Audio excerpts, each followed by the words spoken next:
saya. Besok, kepala tata usaha mulai berjalan untuk Ibu Anggi.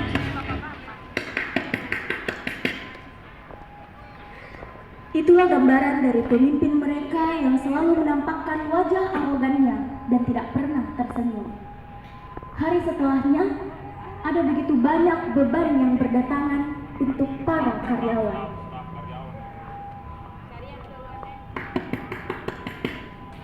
Kumpul semuanya. Perhatiannya, saya ada penyampaian laporan baru dari Pak Indra yang dititipkan kepada saya untuk disampaikan kepada kalian semua. Apa itu, Bu? Jadi, Pak Indra mengatakan kepada saya bahwa jam kedatangan kita dipercepat menjadi jam 8 pagi sudah ada di kantor. Dan untuk seragam hari Jumat akan ditukar menjadi seragam hari Selasa. Loh, sejarah tiba-tiba seperti itu, Bu? Ya, itu sudah menjadi keputusan pimpinan perusahaan.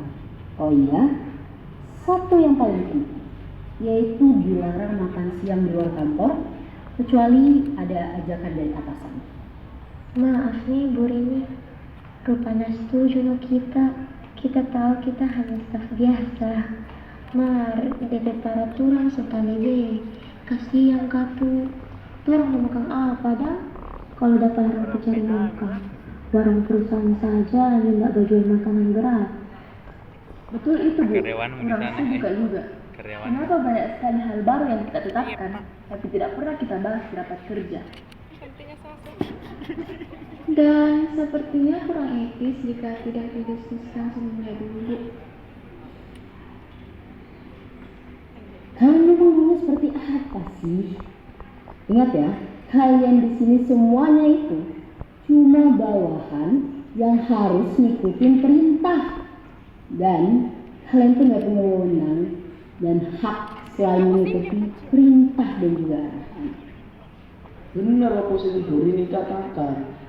Kene kabeh mek bawahan. Tapi ibu ini gak iso berpendapat, Bu. Oke, gini ya Pak. Saya cuma nyampain peraturan baru atas perintah. Kalian semua setuju atau nggak setuju? Ya jelas bukan urusan saya. Jadi kalau kalian mau protes, silahkan bicara dengan Pak Indra. Kalau kita bagaimana, Kak Bu? Setuju Jika? Ya setujulah. Kebijakan tersebut gak mungkin diberlakuin kalau bukan untuk kebaikan perusahaan dan kebaikan kita. Sudahlah, patuhi saja peraturan baru tersebut. Saya setuju dengan pendapat Bu Rini. Nah, lihat deh, contohnya Bu Anggi. Dia tuh selalu bisa posisiin dirinya untuk patuh sama peraturan perusahaan. Ibu bisa saja. Jadi, saya nyatakan peraturan tersebut sudah berlaku besok ya. Dan saya pergi dulu.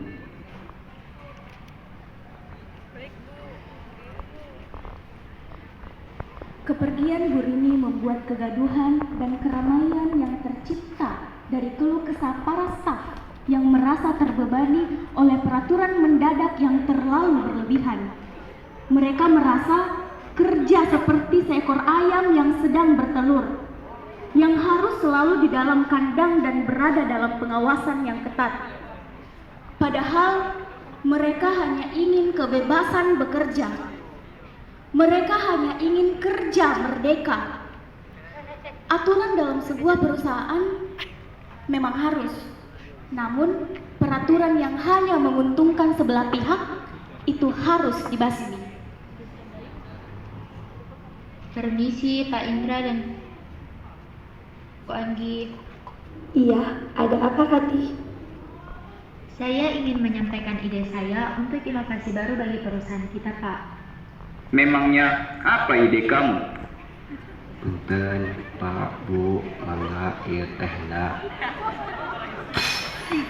Aduh, kamu ini nggak becus banget. Pegang teh aja bisa jatuh. Punten, Pak.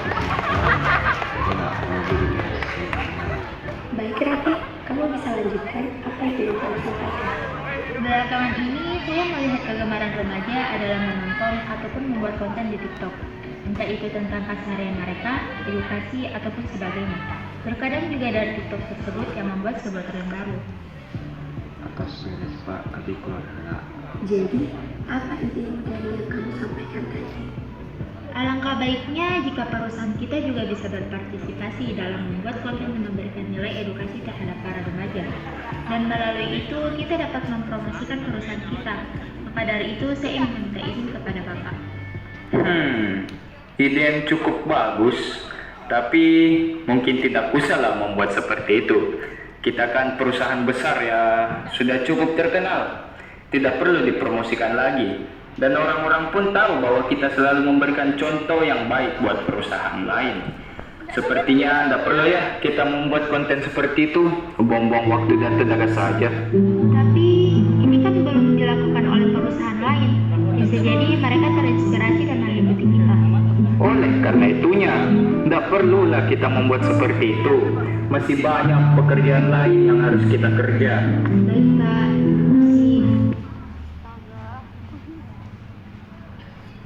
Rati kembali ke ruangannya dengan perasaan yang campur aduk. Dia merasa ini adalah kesempatan yang bagus untuk perusahaan, tapi malah ditolak oleh Pak Indra. Para staf lain pun yang melihat raut muka Rati segera bergegas menghampirinya. Dengan rasa ingin tahu ada apa sebenarnya yang terjadi. Rati, kenapa kau pemuka begitu? Nah gitu, biasalah ditolak lagi. Weh, kurasa tuh waktu nanti memang bicara kini sama pimpinan. Bayangkan pun, banyak sekali hal-hal yang tidak masuk akal. Baru kita jangan sengsarakan. Selesai Ki. Iya, stop. Setuju sekali Pak kita. Pang marah sekali Pak dia. Pak Indra juga kepala pandangan tim turang pisaran. Masa ide-ide yang tidak pernah diterima ditolak terus? Ide apa memang nak cari? Muninya rasa. Pas Dewi dapat ganti dengan Bu Anggi. Dapat dia tuh, orang pedois sekali muka luar. Semoga 2 bulan tuh. yo wes, kene demo ae nang ngarepe kantor ya. Nah, bisa juga tuh. Supaya jadi sorotan orang luar juga kan. Dan Pak Indra semakin cepat menanggapi aspirasi kita. Gas, tapi besok saja baru tong turun. Iya bah besok Ki. Baru sekalian juga diajak itu kerjasama keamanan perusahaan ya. Yang kok ada yang anarkis nah. Permisi.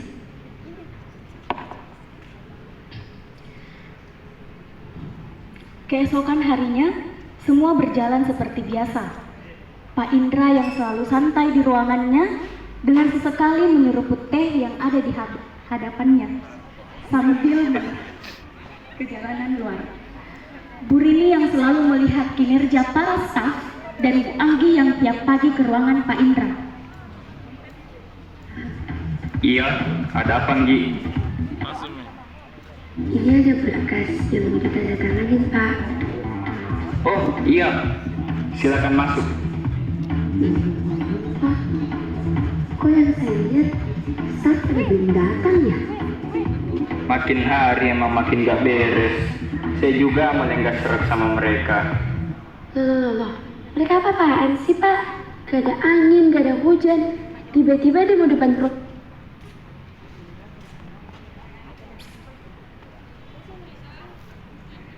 Sementara mereka asik berbincang, tiba-tiba ada keriuhan yang terdengar dari luar yang memecah obrolan mereka.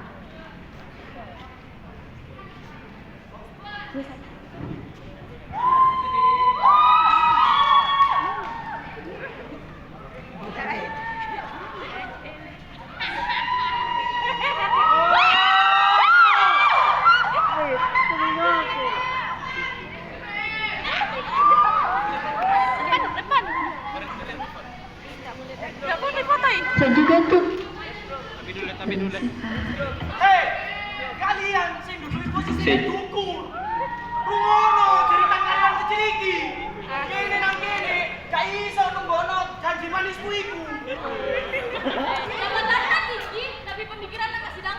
Menurutku pantas menjadi pemimpin. Pemimpin yang baik harus dapat berbela kebiasaan masyarakatnya. Mengajar atau baru kebiasaan masyarakatnya. Kita di sini tidak menentang jabatan bapak sebagai direksi. Kita masih Kene kerja mah kasih lo duit, Pak. Ojo kayak gitu. Ini apa? Keluarga gini, gelemangan apa nih? Gaji gini gak dicair kok. keadilan itu tidak hanya dalam undang-undang, melainkan dalam hati nurani pemimpin yang menjalaninya.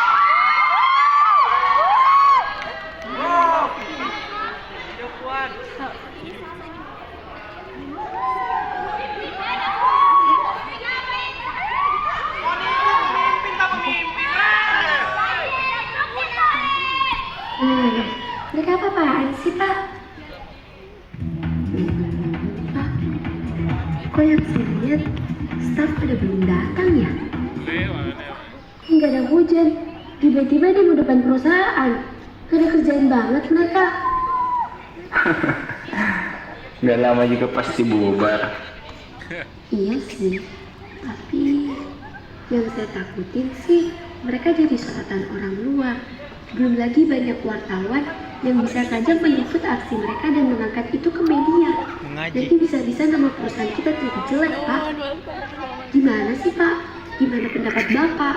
Dan apakah Bapak mau bertindak untuk menangkap mereka? Adanya aksi mereka sama sekali tidak menggoyahkan kebijakan saya. Dan urusan media, saya bisa Speak up, speak up. Itu pemimpin tak pemimpin.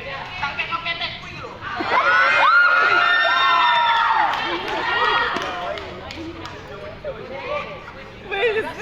Di sisi lain, Pak Indra mendengar mereka hanya bersikap acuh dan tak peduli. Pak Indra dan Bu Anggi hanya menonton mereka dari ruangannya, tanpa ada niat meladeni aksi mereka. Tiba-tiba, di tengah riuh-riuhnya aksi para karyawan, tiba-tiba muncul seorang pemudi yang juga merupakan salah satu staf di perusahaan itu.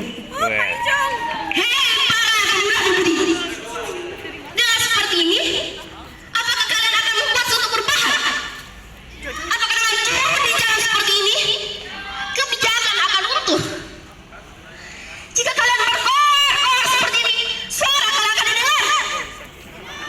Jika kalian percayakan hal itu, maka akan aku katakan, pemikiran kalian salah. Melakukan aksi demo seperti ini hanya akan merugikan kalian. Mereka yang akan demokan tidak mendengar kalian. Kebijakannya tidak runtuh.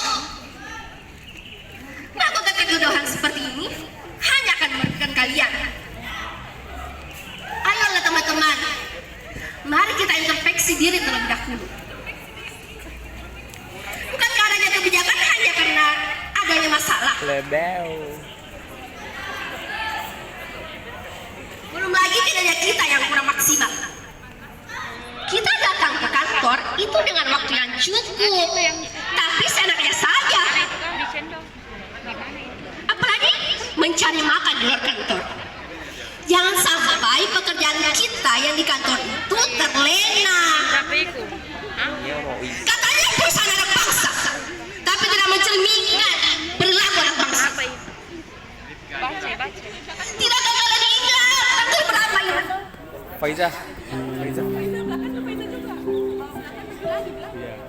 Hari ini tepat 94 tahun para pemuda mengikrarkan saksi janji.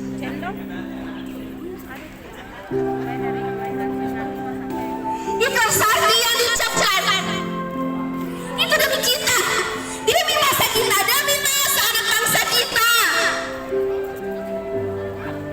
Jika kalian melakukan balasan seperti ini, apakah mereka akan merasa bangga? Apakah mereka akan merasa bangga? Jika kita tidak bisa mengubah kedudukan, maka ubahlah dengan semangat dan kepribadian kita yang bergerak. Berhentilah mereka, berhentilah menangis ke perusahaan, berhentilah menyalahkan, Sisingkan saja dengan bajumu dan cintai kekurangan dan kelebihan perusahaan ini. Hidup-hidupilah perusahaan ini, jangan menjadi hidup di perusahaan ini.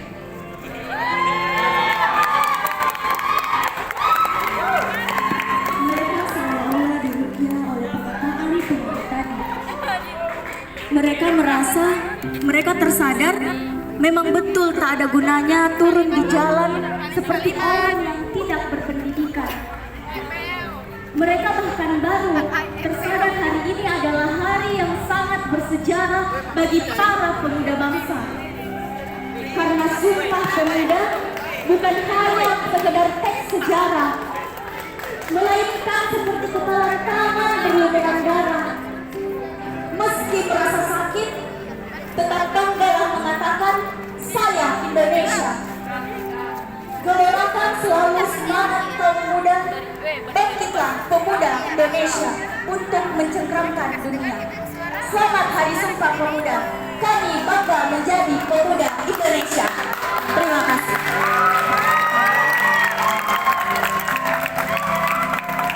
Marilah kita bersama-sama membacakan teks Sumpah Pemuda. Sumpah Pemuda. Sumpah. Sumpah Pemuda. Kami putra dan putri Indonesia mengaku. Semuanya akan berdiri.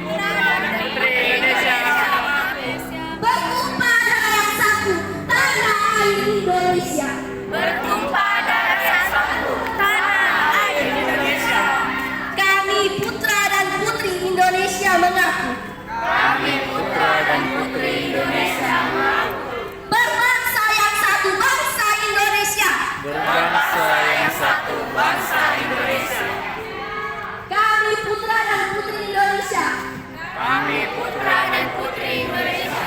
Menjunjung bahasa persatuan, bahasa Indonesia.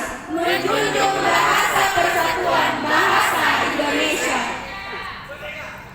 Merdeka!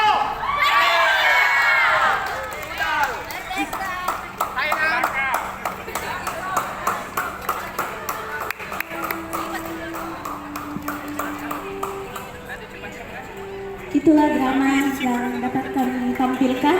Kurang dan lebihnya mohon dimaafkan. Terima kasih. Wassalamualaikum warahmatullahi wabarakatuh.